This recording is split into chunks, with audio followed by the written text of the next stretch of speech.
महापालिकेची निवडणूक ही स्थानिक भूमिपुत्र, इकडची हिरवळ, हरितपट्टा आणि तो संपून टाकणारी विकासकांची चळवळ, विकासाची चळवळ ह्यामध्ये आहे.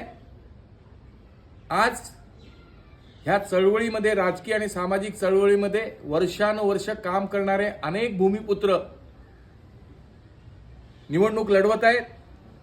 प्रभाग क्रमांक 28 मध्ये वेरोनिका रिबेलो आहेत, निलेश देशपांडे आहेत. प्रभाग क्रमांक 25 मध्ये मॅकेन्झी डाबरे आहेत. असे अनेक कार्यकर्ते लढत आहेत.